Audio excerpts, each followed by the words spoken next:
Chicken fried rice வீட்லேயே நல்லா ஹெல்த்தியாக வெஜிடபிள்ஸ் எல்லாம் அதிகமாக போட்டு நல்லா டேஸ்ட்டாக எப்படி செய்யுதுன்னு பார்க்கலாம். நான் 1/2 கிலோ எலும்பு இல்லாத சிக்கன் வாங்கியிருக்கேன். இதை போல் சின்ன சின்ன பீஸாக கட் பண்ணி வாங்கிக்கோங்க. 1/2 டீஸ்பூன் அளவுக்கு மிளகாய் தூள் சேர்த்துக்கலாம். 1/2 டீஸ்பூன் அளவுக்கு காஷ்மீர் மிளகாய் தூள் சேர்த்துக்கலாம். மல்லித்தூள் 1/2 டீஸ்பூன் அளவுக்கு சேர்த்துக்கலாம். பெப்பர் 1/2 டீஸ்பூன், இஞ்சி பூண்டு பேஸ்ட் 1 டீஸ்பூன் சேர்த்துக்கலாம். கொஞ்சமாக மஞ்சத்தூள் சேர்த்துக்கலாம். தேவையான அளவு உப்பு, 1 முட்டை எடுத்துருக்கேன், இதெல்லாம் சேர்த்துடலாம். இப்போ இதெல்லாம் சேர்த்து நல்லா மிக்ஸ் பண்ணிடுங்கம்மா. 1 டேபிள் ஸ்பூன் அளவுக்கு கார்ன்ஃபிளவர் மாவு சேர்த்துக்கலாம். இந்த அளவுக்கு நல்லா மிக்ஸ் பண்ணிட்டு இப்போ ஒரு பேன்ல சிக்கன் பொரிக்கிற அளவுக்கு எண்ணெய் சேர்த்துருங்க. இப்போ ஒரு பீஸா எடுத்து நம்ம சேர்த்துக்கலாம். கொஞ்ச நேரம் வெந்ததுக்கு அப்புறம் திருப்பி விடலாம். சிக்கன் நல்லா வெந்திருக்கு. இந்த ஸ்டேஜ்ல நீங்க எடுத்துடலாம். அதே பேன்ல 1 டீஸ்பூன் அளவுக்கு எண்ணெய் சேர்த்துலாம். 4 முட்டை உடைச்சு ஊத்திருக்கேன். கூடவே 1 சிட்டிக்கு அளவு உப்பு, 1 சிட்டிக்கு அளவு பெப்பர் கலக்கி வச்சிருக்கேன்.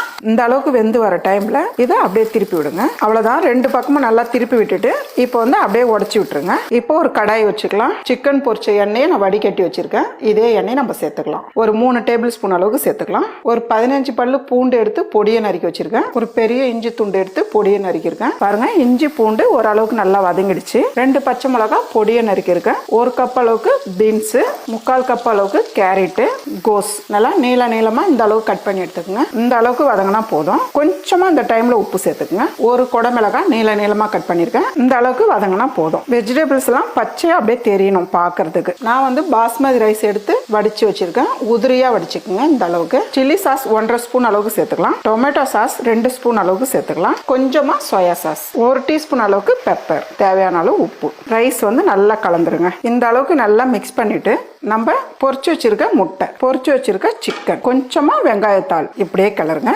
அவ்வளவுதாம்மா. ரொம்பவே டேஸ்டான சிக்கன் ஃப்ரைட் ரைஸ் ரெடி. இது போன்ற வீடியோக்களை தினமும் பார்க்க சப்ஸ்கிரைப் பண்ணுங்க, ஷேர் பண்ணுங்க, லைக் பண்ணுங்க.